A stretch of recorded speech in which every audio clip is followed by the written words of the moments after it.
রাসূলুল্লাহ সাল্লাল্লাহু আলাইহি সাল্লাম ইরশাদ করিয়াছেন,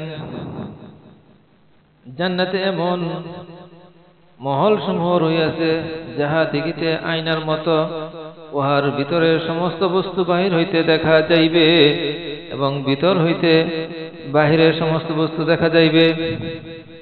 সাহাবায়ে কেরাম রাদিয়াল্লাহু আনহুম আরজ করিলেন, ইয়া রাসূলুল্লাহ, ইহা কাদের জন্য?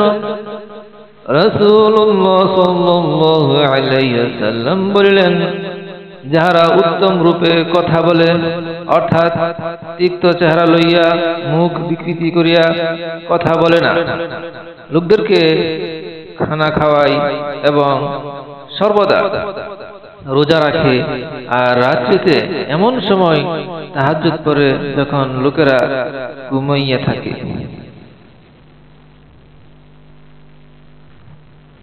হাদিসটি তিরমিজিতে বর্ণিত হয়েছে।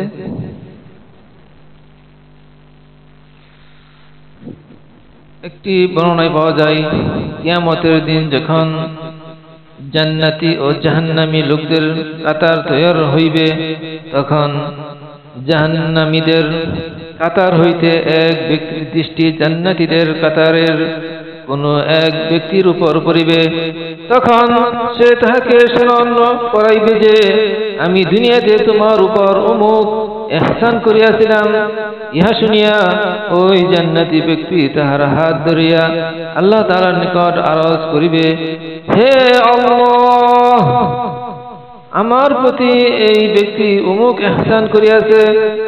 আল্লাহর পক্ষে, আল্লাহ পাকের পক্ষ হইতে ইরশাদ হইবে, আল্লাহ তাআলার রহমতের উসিলায় তাহাকে জান্নাতে দাখিল করিয়া দেওয়া হোক। এক হাদিসে এরকম বর্ণিত হয়েছে, গরিবের সহিত বেশি সম্পর্ক রাখো এবং তাদের উপর অধিক পরিমাণে অনুগ্রহ ও ইহসান করো, কেননা তাদের নিকট বড় সম্পদ রহিয়াছে। কেহ আরজ করিল, হে রাসূলুল্লাহ, ওই সম্পদ কি? রাসূলুল্লাহ সাল্লাল্লাহু আলাইহি সাল্লাম বললেন, তাহাদেরকে কিয়ামতের দিন বলা হইবে, যে ব্যক্তি তোমাদেরকে একটি রুটির টুকরা খাওয়াইয়াছে, অথবা পানি পান করাইয়াছে, অথবা কাপড় দিয়েছে, তাহাকে হাত ধরিয়া জান্নাতে পৌঁছাইয়া দাও। দেখেন কত বড় নিয়ামতের কথা। এরকম ভাবে আরো অনেক হাদিস রহিয়াছে। রাসূলুল্লাহ সাল্লাল্লাহু আলাইহি সাল্লাম বলিয়াছেন, আল্লাহ তাআলা গরিবের নিকট কিয়ামতের দিন এমন ভাবে উজর পেশ করিবে, যেমন মানুষের নিকট উজর পেশ করিয়া থাকে, আর বলিবে, আমার ইজ্জত ও বরত্বের কসম, আমি দুনিয়াকে তোমাদের নিকট হইতে এজন্যই দূরে সরাই নাই যে তুমি আমার নিকট অপদস্থ ছিলে, এজন্যই সরিয়েছি যে আজ তোমার জন্য বড় সম্মান রহিয়াছে। হে আমার বান্দা, তুমি এই সমস্ত জাহান্নামী লোকদের কাতারের মধ্যে চলিয়া যাও।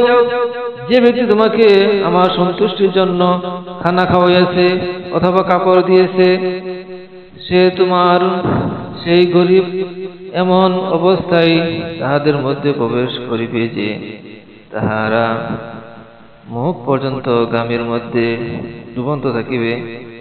সে তাহাদেরকে চিনিয়া জান্নাতে দাখিল করিবে। এরকম অনেক হাদিস রয়েছে।